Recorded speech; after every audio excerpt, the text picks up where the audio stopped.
Hello and welcome back to Bannerlord and our unmodded playthrough. I'm going to actually rush in here to this hideout because there is literally no one here. There's actually no one here. There's just one group of bandits, and they are basically the bandit boss and his lackeys, and that's pretty much it. I did go into the nearby town, sold some of my stuff. I actually did get an upgrade for one of our companions, so that's going to help us out quite a bit. But otherwise, this is just going to be a case of me going into a 1 versus 1 duel with the bandit boss and seeing what we can do. Bear in mind that he is a step bandit, so he's going to have, as you can see, a two-handed glaive of some kind, and that's pretty much it. I don't think he has a shield, so I will be having a duel. Let's do this. Alright, so he's going to be a little bit tricky for us because, of course, the glaive is going to make things a bit tricky, but he is obviously going to be outsped by us, or at least I hope so. Oh, the damage! The damage that he was able to perpetrate right there. That's not very nice of him, is it? Got him. I can't believe that I took so much damage from that guy. But I guess, you know, if you're a bandit boss, you've got to be able to deal with your enemies in whatever way you see fit. And as a result, there you go. That's actually quite a significant amount of damage that he was able to do there. Anyway, we have some boots that I think will probably be good for someone. Yes, they are good for Normand. Iona's actually wearing some pretty good stuff already. Very, very happy that we were able to get her as well, by the way. And look at this. This was the main reason why I wanted to do a hideout. I actually did attempt to try and find a task or something like that to potentially help us out here. And no. Yeah, I thought to myself, oh, look at this. This is going to be the task to eliminate a bandit hideout. That would have been pretty awful, wouldn't it? Just to be able to gain one at that exact moment when we had already cleared it out. That would have been pretty awful. But anyway, we're going to try and do this. There was actually a new update to Bannerlord as well. And the update basically consisted of making quests a little bit more transparent and also making it possible for map conveyance to be a little bit clearer. So for example, if something is under siege, it's going to be much clearer to see that information. And in my opinion, that's very, very cool. I appreciate that quite a bit because I've been going on about that for quite some time since Barney's series. You know, like a month ago, I was going on about that, basically being like, oh, I really want to see when one of my villages is raided or a siege or something like that. And apparently there's a pop-up now. There's a little UI element on the side of the screen that will hopefully help people out with conveying that information. Anyway, there is a person here that I might like to attack, but I personally don't think I will be able to defeat him. As you can no doubt tell, he has expert oathkeepers and veteran oathkeepers. Even just having 5 of those, I'm a bit worried about them, to be honest. I'm a bit worried. Let's actually just take a quick look at my forces here. And you can see I have 5 sergeants, 3 palatine guards. You know, that might actually be enough. It might be enough to deal with this guy. But I'm a bit worried about it. Actually saying that, what I'm thinking of doing is... Oh, did I just do that right? No, I didn't. Oh well. Never mind. We gained some relation at least with that village. We failed it. Oh well, never mind. It's not a big deal. As I've said before, I'm basically just doing the tasks around here for a quick buck. But unfortunately, in that case, I wasn't really able to make any money because I selected the wrong thing. But, oh well, never mind. Anyway, what we're going to do is we will try, if we can, to increase our influence gain somewhat. I'm actually wondering, we do gain influence gain, right, from raiding villages and things like that? Because personally, I feel like that's most likely the only way we can really gain influence a great deal. I mean, there are a bunch of... Oh, maybe we can fight some forest bandits. Forest bandits are not going to be that fun for us because they are primarily ranged units. And, well, you know how ranged units can be. They really do have our number quite significantly. So maybe it's not going to work out too well for us, but we can only try. And in the previous episode, I was actually doing quite well in regards to... Oh, I was actually hoping to take cover behind this tree, but apparently it is clippable. This one isn't, though.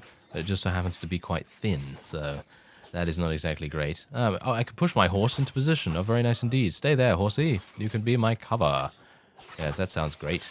But anyway, yeah, in the previous episode, I was actually doing quite well in regards to my crossbow skills. And maybe I'll be able to do something about that. Oh, wow, yeah. Need to raise up the aiming just that little bit. Ah, he got murdered. He got murdered before I was even able to do anything. Who did we lose? Oh, we just lost Iona. Yes, that reminds me. Wait a minute. Didn't I give her a shield already? I think I've actually given her a shield already, so I'm not entirely sure why she's getting eliminated so easily there, but okay. Maybe, I mean, yeah, look at this. I have actually given her a shield. I did buy one. This I bought at the nearby town for about 180 gold, which is really nothing in the grand scheme of things. Pretty cool. So yeah, we're just going to continue leveling up people, and I'm going to continue leveling them up into archers. Not a big fan of having this this one cavalry unit, to be honest. I feel like it is a little bit awkward to have a cavalry unit by itself. But it is going to be useful, I suppose, for a variety of different things. And I'm talking about harassing the enemy, chasing down stragglers, because let's face it, we've always got that one bandit that wants to run away, and then we're just not able to catch up to him because we're all, you know, kind of slow. But yeah, hopefully I'm going to be able to level up my athletics eventually. I am actually on a horse. I do need to... Wait a minute, why am I still on a horse? Oh yeah, it's because of the village, isn't it? Yes, it's because of the village in the previous episode where I had to actually equip a horse to be able to get to the kidnapped daughter in good time, because otherwise it would have taken me an age to run across the entirety of the map. So there's that, isn't it? Okay, so let's see if I can maybe do some damage here. Nice. 69, yeah, okay. Got it. Thanks very much. Thanks very much. Okay, so hopefully I'm going to tell my cavalry to charge in right there. So oh, they all moved. They all moved at the wrong time. That was terrible. There we go. We now have a decent skill in crossbows. Yeah. It went there again, didn't it? Yeah, it went there again. Anyway, hopefully my forces will be able to shoot them from here. Maybe I'll be able to get a kill as well. Ah, I think that was not that close, but we did all right as they are all running away. I'm actually kind of surprised that we have not been able to automatically win the day at this point, because no, there is actually still someone running here. Let's try and... Never mind. Yeah, here. What? That one loser took out 2 of my Imperial infantrymen? Can you believe it? I can't. Okay, that's kind of crazy. Oh, 480 gold. Very nice. That is an absolutely wonderful amount of money for such a simple fight. That's very strange. Okay, well, whatever the case, I think a good thing for us to do now is I could buy some silver ore, of course, if I wanted to, but I think the best thing for me to do right now is probably to head on over, try and do a little bit more raiding and everything. I actually want to recruit some more troops, but bear in mind that I am trying to... Oh yeah, my clan tier actually leveled up as well, I think. Yeah, we're clan tier 2 now. So that's pretty good. But what I would like to do is get a workshop as soon as possible. We're actually going to make Iona our surgeon for the moment. We're going to make Barney into a scout. And Normand, I have no idea. It doesn't really matter what he selects at this point. So otherwise, we're going to be taking this horse off because I do not want to use one at the moment. I would much prefer to try and level up athletics while we are on the world map as much as I possibly can. There's Pharaon. He's running around with his own army. It might be quite nice to participate in a siege. So I'm thinking we might try to do that. And, ooh, I could sell this Azurai warhorse for 1,800. That might be very advantageous for us. Might be something that I should consider, to be honest. I think we're going to do that. We're just going to sell everything else that we can as well. Oh, look at that. 2,500 without even selling that horse is actually very good. Let's sell the horse now. I was actually thinking of going to a nearby village, buying some horses, because I know that there was actually someone in the comments that let me know about the rather wonderful amount of profit you can make by buying horses in Khuzait territory and various other places where you can find cheap horses like mules and things like that, and then going over to Vlandian territory and selling them over there. I have done that in my trader series as well, but I thought I would just reiterate on that and say thank you to the person that left the comment, because of course every little bit helps. Every single hint and tidbit of information that you provide is very much appreciated, because who knows, I might forget it, you know? I might forget it. It's happened before, that's all I can tell you. Anyway, let's have a look here. Clay is only 13 right now. I might consider this, but you know what I would like to do? I have 11,600. We need more than that to be able to get a workshop. I think we need about 15,000, maybe even 16,000 to be able to get one. Ooh, this is a perfect... Okay, here we go. This is a perfect situation to be in. I don't know whether they're going to catch up. As you can see, it appears as though Unkid's army is not going to be able to catch up. And Regea is by herself. Wait a minute. All right, let's join the army and see what happens. I'm very much hoping we will be able to get into this battle. Yes, Regea, go for it. You're faster than he is. Go. Get him. Ah, it seems like she's not wanting to do that. Oh. And now we're apparently entering this settlement right here. Why? Why? Why did they decide to do that? Okay, I have no clue. I was extremely excited about entering a battle with these guys because I thought, oh, this is going to be great. This is going to be a fantastic way for us to gain some more mercenary money and reduce the amount of wages that we're currently suffering. But apparently they just didn't care. We made peace with them. That's the reason, as you can no doubt tell, because everything else is like a white name now in comparison to being red. So it looks as though it does indeed have a bit of a declaration of peace going on here, and I'm actually unsure if the Southern Empire is at war with anyone else, but it doesn't really matter because, well, it gives us an opportunity, I suppose, to build up our forces, build up our money, but as I said before, I was very disappointed by the fact that I wasn't able to get into that large-scale battle. That would have been super fun, and it probably would have given us a decent amount of influence in the meantime too. But oh well, never mind. If that's how it's going to be, then that's how it's going to have to be. There's a nice headshot to start off this battle as well. And maybe I can do a little... I was wanting to go for that guy, but he obviously died a little bit early for that to actually have any effect. Oh, I'm so sorry. I just hit someone in the arm. I'm terribly sorry about that. That must hurt. That must hurt a lot. Got him. Nice. Got that guy in the shoulder. And maybe we can shoot someone else. That's a really cool thing, by the way, about the crossbow. You don't actually have any draw inaccuracy, if you know what I mean. So after after you hold down a bow for a particular period of time, you don't really have to worry about the crossbow in that way, because the inaccuracy that happens is very negligible, and you can pretty much easily be accurate after 5-10 seconds holding it down, whereas with a bow you're going to gain a huge amount of inaccuracy. But obviously we've already discussed the kind of pros and cons of using each weapon, especially considering the bow trait tree is, in my opinion, probably much more fleshed out. Yes. Also something that I want to mention. The developers of Bannerlord have changed the one-handed skill tree. And I'm not entirely sure what they've changed it to, so this is going to be the first time that I actually get a look at this. Shield bashes now deal 50% more damage and stun your enemy for longer. That sounds actually pretty fun. And what else do we have here? Deflect. Blocks you make with one-handed weapons, 50% stronger against crush.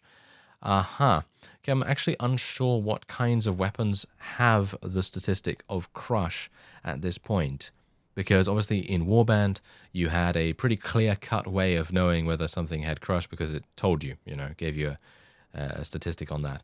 And I don't think any of the weapons that I've currently seen have had that trait. So I'm not entirely sure how that is going to really work. I think stunning the enemy for longer could be a lot of fun. It really just depends on what we want to go for here. We can either go for offensive or we can go for defensive. Personally, most of the time I'm going to be using a shield, so blocks I make with one-handed weapons are not really going to make that much difference in comparison to using a shield. So I will be going for Basher here. Never thought I'd say that. And then otherwise we have another 2 different traits here too. This is actually pretty cool. To be blunt, increases your damage with axes and maces by 5%, or giving you plus 2% swing speed. Personally, doing more damage is all very well and good, but if you're going to be beaten off the bat by a faster opponent, you're not going to do any damage whatsoever. So increasing 0 by 5%, well, you know, you don't have to be a math genius to know that that is 0. So I am going to be taking strong arms for this. And let's actually take a look at some of the other traits here, because these are all new as far as I'm aware. This is actually really, really cool. And it caps out at 250. I wonder whether they've done anything to the other... No, I don't think they have. Have they? Two-handed? No, I don't think they've done anything to any other tree, but I suppose they're going to go through them all eventually and try to revise them a little bit. Anyway, reduce the effect of wielding a shield on your combat movement speed. That's going to be pretty fun. And while mounted, your one-handed weapon damage is increased by 5%. Okay. Personally, don't think that this is that good. If you're particularly good at fighting on a mount, then of course that's going to be fine for you. But personally, I feel like Shield Bearer is just what I'm going to be taking. It's just going to be way too good. Also, these skills right here, hit points increased by 2. In my opinion, this is useless. If you're going to die, you're going to die. 2 HP is not going to save you. And taking a trait at 100 skill level is... What is this? What is this? This should be 20 HP, if anything, I feel. You know? I feel like if you're going to be speccing into one-handed and you're going to be focusing on survival and being a kind of tankier character than if you were to play with a two-handed weapon, then I personally feel like gaining more HP than this would probably be a good idea, considering the fact that the other trait in this particular skill level is increasing your damage. I feel like the hit points should be increased by 20, as well as this being increased by 20% more damage while wielding a one-handed weapon without a shield. I personally don't understand why you would actually wield a one-handed weapon without a shield, but maybe if you're fighting in the streets a lot, then that could be kind of interesting. Arrow Catcher is absolutely fantastic in my opinion. Your shield takes 20% less damage while blocking the wrong direction. That seems pretty cool, but personally I feel like Arrow Catcher is the best in that way. Reduces recruitment cost of infantry troops by 30%. That's actually kind of good. Pretty significant bonus there. And then we also have Strength in Numbers, increases your party limit by 15. That's actually a significant increase.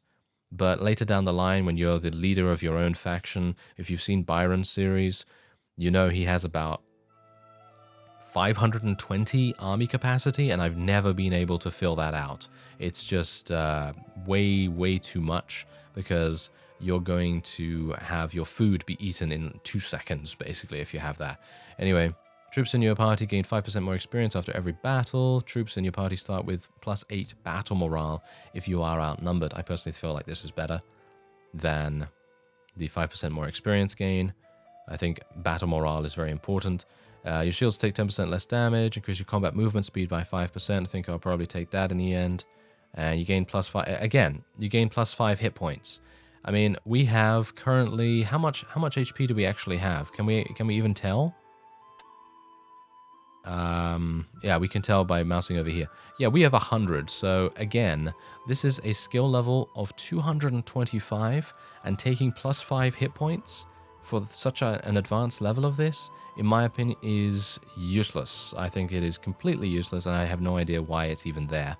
I think, if anything, this should give you maybe not 50, but let's say that the other one down here gives you... Where is that one again? There we go. Let's say this one here gives you, I don't know, 15, and then this one gives you 30. I think that could be quite balanced, because that's only 45 HP. It's still gonna maybe save you from 1 additional hit in combat, but bear in mind that most damage when you're at this level is pretty insane. Oh, I don't have an attribute point. Oh, that's kind of unfortunate. Anyway, most damage at this level of difficulty modifier, because we're playing on realistic, is going to be very, very damaging indeed. So even if you take a hit with a headshot or something like that, 45 additional HP is still probably going to take you down pretty quickly. So got to be a bit careful of that. These guys are actually at war against us for some reason, or they are aggressive towards me at the very least. I don't know why that is.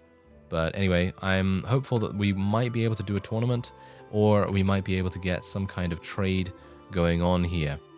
Bear in mind that the grain is very nice to sell here. There's 10. Oh, we could sell some stuff at Danustica, actually. Danustica appears to be buying some things. Whoa, yeah. Okay, we are going to buy some oil. Thank you very much. We're also going to buy some wine. And Danustica is going to be buying it for a very... They want linen. They want a massive amount of linen. Oh, yes, I will buy all of this. Thank you very much. Okay, this is actually pretty good. Okay, so 1,600. Remember that number, okay? Remember that number. Just going to take a look at some of the villages nearby because they might actually have linen and various other things that I could potentially buy for a nice profit. But it doesn't seem like that is indeed the case. There's a bunch of desert horse villages in the area as well, which I might like to go for, but I think we'll just leave it for the moment because I'd like to get here before the prices potentially change. So, let's see. Yep, as you can see, look at this. Okay, so we purchased all this stuff for 1,600, right? So, if we sell this linen, as you can see, it's already giving us basically what we spent. And now we're going to be selling this. There we go. And boom. 2,800, and we spent 1,600, so we gained 1,200 profit. Gonna sell the meat as well because it's a little bit extra. And I did not get any trade skill. Ah, for shame, Barney II. I don't know why he's not getting any trade skill, but oh well, never mind. Oh, there's actually a hideout here. This is going to be perfect. I would like to go into this hideout if at all possible. Thank you. And we will wait here just a little bit until nightfall. And I'm not entirely sure, but I think I will probably do another duel with the bandit boss. Always, and this is a recommendation, this is just a personal recommendation from me. If you're going to do a hideout and you see a nearby hideout only have one icon on it, that means there's just the bandit boss remaining, and you can just basically head in there and get this fight immediately. And personally, I feel like this is the greatest way of leveling up your charm skill initially, as well as, of course, getting a good amount of relation with notables in the area. Anyway, let's fight. Ah! Okay, I've got to be a bit careful here. Oh, I can shield bash. Boom. Oh, the stun is long. Very nice. Okay, I like it, actually. Oh, did you see that? Oh, that was a surgical strike if ever I saw one. Good work, Barney II. Very nice. Okay, yes, I'm actually very impressed by the new bash. I think the new bash is significantly better than it used to be. And bear in mind that the one... oh, this is actually quite a nice shield. Yeah, this is actually quite a nice shield. I think I might use this. Seems quite good to me. Anyway, so the point is that the previous bash was okay. I'm not saying it was bad, I'm just saying that it was not that useful in comparison to this one. This one is actually kind of amazing because it stuns them for just enough time for you to get an opening. Oh, we're actually at war against Britannia now, apparently. So we're not wasting any time, are we? No, we are not wasting any time whatsoever. So let's try and recruit some more units. I've got to be a bit careful here, though, because I really don't want to put myself in a situation where we're going to have massive amounts of wages. That's kind of why I'm kind of running around with a bit of a skeleton crew at the moment. Because on the one hand, I would much prefer to kind of just leave things as they are, kind of get my people leveled up as much as they possibly can, potentially, and then just form a relatively small but effective fighting force. And yeah, well, maybe we can end up doing that. But every time I've tried to do that, it hasn't really worked out too well, so probably won't try to do it this time either. But I'm just taking a look at it. Seems like Danustica really needs wine. So if I can find a good supply of wine somewhere, then I think we could have a wonderful payday. I think it would be quite fun to do that. But anyway, there are a number of looters in the area, so I wouldn't mind fighting over here. But bear in mind that Britannia is probably going to be coming over here to raid some of the villages. And speaking of raiding the villages, I think I will probably try and raid some of theirs as well. So let's head in. This is 30 against 15. It's going to be a pretty easy victory for us, in my opinion. I don't think we're going to have too many difficulties with them.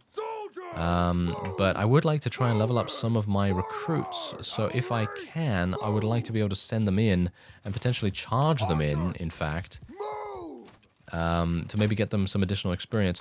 But it is going to result in them probably taking quite a lot of damage, and that's not something I particularly want. Oh, I can't believe I missed that. Really? Come on now. You can do a bit better than that. There we go. Nice. Ah, 70. Nice. Okay, come on now. Let's get a headshot. Ah, shoulder. 80. 80 damage from a shoulder hit? That's actually pretty good. A chest for 80? Okay. There we go. Not too bad. And we got to make sure that they don't escape as well, by the way. There we go. Oh. Yeah, that was quite some power right there behind that shot. Oh, nice hit. Nice hit. Okay, there you go. Not too bad. I actually really want to get to crossbow 75 if at all possible. I think that could be very advantageous for us. The traits are going to help us a great deal, and I'm actually wondering what that is. Let me actually just take a quick look. Can reload any crossbow on horseback. Well, considering I'm mostly going to be a infantry-focused character for the moment, that's probably not going to really help that much. But there's a whole bunch of looters in the area, so I'm kind of happy about that. And we are leveling these guys up. We're going to get some more infantry. As I've said before, I feel like getting some more infantry is definitely going to be kind of good for us. Let's get some more looters in battle. There we go. Come on now. And then we're probably going to try and head over to Batanian territory, see if we can maybe do some damage to some of their villages, maybe even join an army, because as I've said before, you know, you've been very helpful with the comments and, you know, letting me know that gaining influence, as I suspected, obviously in the previous episode I actually did mention this as well, but the point is that you've let me know that gaining influence is the main factor in gaining mercenary wages, and I would like to be able to do something with that. So I'm hopeful that we will be able to soon enough. Ah, I can't believe the bolt just went right through them right there. Okay, so this is going to be kind of problematic. If I'm not able to hit anyone and actually affect the battle in a significant way, we're going to have some problems. There we go. Nice. Okay, come on now. Yes. Okay, I'm getting shoulder hits, which is not exactly great. But, you know, if we can just get a skill point here or there, that's all I really care about that much. Oh, I can't believe I missed this guy. You know, that's always the way that it is. Every single time there's a guy really, really close by, I'm like, oh yeah, I don't think I can hit that guy. And then I actually end up hitting him or missing so dramatically on an easy shot that I just can't believe it. Like that, for example. That was an easy shot. If only I had moved my crosshair slightly a little bit higher, then I would have been able to hit him and probably take him out. But oh well. Never mind. Not a big deal. Not a big deal, because we still get the loot, we still get the experience, and that's all that matters to level up our forces. And we've got some more Palatine guards right here, and more, yeah, more veteran archers should be pretty good. All right, so let's have a look at where Batania actually... Oh! Ah, they haven't really encroached. But they have taken Thorios Castle, which I assume is probably going to be taken relatively quickly by the Southern Empire if they form an army quite fast. Let's actually select where Pharaon is at the moment. Yes, as you can see, Pharaon is very close by to that castle. So I would assume he is going to be attempting to take it quite soon. So we're going to go and head over there and see what's happening. Let's see if there's anything here. Oil is selling at Danustica for a very nice amount of money. But again, I don't really want to be in a situation where I'm just running back and forth between Danustica and here. Seems it's so funny because with the Pelisor trading series, I sold so much stuff to Danustica and made so much money. It was just not even crazy from that one town because it had been besieged very early on and had made it extremely weak in regards to supply lines, and I was supplying it with a huge amount of food and various other things like silver ore and everything, and obviously wine and beer and all that stuff, and it was making just so much profit every single time. So much profit. All right, so let's have a look at where Pharaon is now. Apparently he was here, but it seems like he may have moved on. Yeah, it seems like he may have moved on. Where's Turiodos? Okay, so he's actually down here, Turiodos. So maybe we'll be able to join his army. I mean, we could always raid a village or something. This is actually, amusingly enough, where we started, isn't it? Yes, this is pretty much where we started. So let's actually have a look. Where is Joron now? Joron is up there. Okay, so there's Turiodos. Okay, so I guess what we could do is join... Yeah, we've gained 40 mercenary contract now. Ugh. We are not doing very well with the whole mercenary contract thing. Not doing great on that. But anyway, we're just waiting for a couple of extra people before we leave. And there we go. We're actually traveling to a different castle than I expected. Okay, that's interesting. And here we go. These are the new icons that they have added into the game to kind of let you know a little bit more information about these fights and everything, and about the various world map events that take place. I like that. I like that. That's very clear as well. It's very clear and very concise about what is actually going on there. But as I've said before in the Byron series, if you've seen that, then you'll know what I'm about to say. But if you haven't, then, well, here it is. You can't move the map when you're besieging something. You can't move the map around. You can zoom out a little bit, but you can't move it. And as a result, it makes it very difficult to know exactly what's happening in your vicinity. So if there is something going on and you can't get your camera to move over to it, you're not going to have a very good time. Oh, hello there. Seems like the Western Empire has declared war against the Southern Empire, or the other way around. Yep, definitely that way. Western Empire has definitely declared war against us. As you can see, there's a bunch of people behind us as well, so this is going to be kind of interesting. Let's see what happens. They're following us. I'm kind of surprised that we're not attacking them. It's probably because they're quite fast, and they'll probably be able to escape us without too much difficulty. But look, there we go. Thorios Castle has been taken. So, yeah, as I suspected, he was attempting to take that, and now we are heading into a siege. Okay, this is actually going to be kind of fun. Let's see what happens. Let's actually level up a couple of my people. Oh no, okay, never mind then. No one needs any level ups. My scouting skill is also leveling up actually quite fast, which is pretty cool. I might like to spec a little bit more into scouting, just because I seem to be the scout for our party. So yeah, we'll see what happens with that. And the cool thing about joining an army as well that's about to do a siege is that the engineering skill is going to be leveled up, which is going to be kind of useful for the future. Yeah, but we're still losing 190 per day, which is not exactly great. Oh, and now we've made peace with the...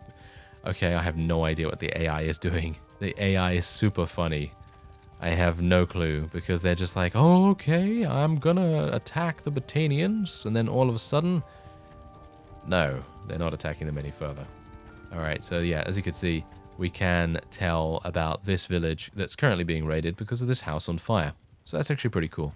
Well, having just sold all of my recent loot from the various looter fights that we've had, I did end up leaving the army because there just wasn't really anything going on, and he did not decide to raid, or indeed siege, that castle. Now, there is actually someone here that I'd like to speak to. Oh, there's actually a ransom broker too, which is really nice.